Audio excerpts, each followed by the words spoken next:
मिठा नबी माफी वॾो बदकार सजण नबी माफी वॾो बदकार तुझ शफ़ा में साईं में उमेदूं तुझ शफ़ा में साईं में उमेदूं गुनाहने में गार मिठा नबी माफी वॾो बदकार बदकारनि जो साईं आहे भरे छलो सजण रखी तम वो तोते तवाकल तुझ सहारे सरदार मिठा नबी माफी वॾो बदकार बाॾाइणरीअ बि वाहन आहे तुझो मुहाबो सही सुझंदो आहे वरना बुरो बेकार मिठा नबी माफी वॾो बदकार पीरीअ खां अॻिवो पछताया तूं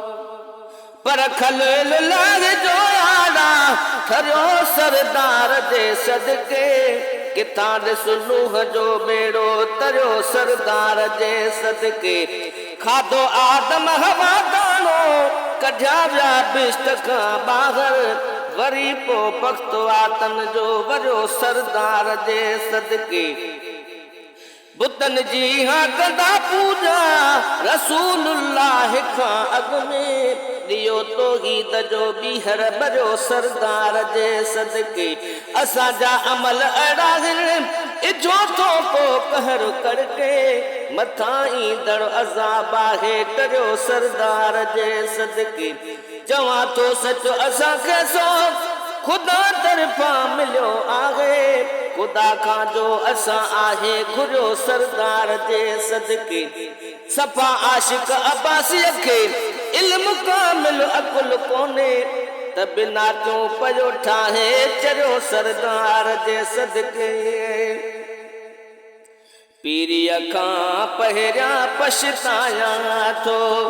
क़बर खां अॻिवो की बाया थो ऐबन सां टुॿुटार मिठा नबी माफी वॾो बदकार यादि अचे थी ओ हशर जी हैबत तोरीअ टारे सही कहिड़ो मुसीबत रोअंदो ज़ारो ज़ार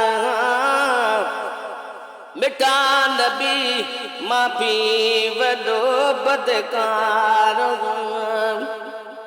अब्दुल कादिर वो आरी जने में हाणे पंहिंजे वो आबो अखिने में घुरंदो दुआ बार बार मिठा नबी माफी वॾो बदकार तुझ शफ़ा में सैयत में उमेदूं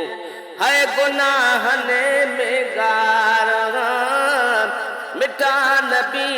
माफी वॾो बदकार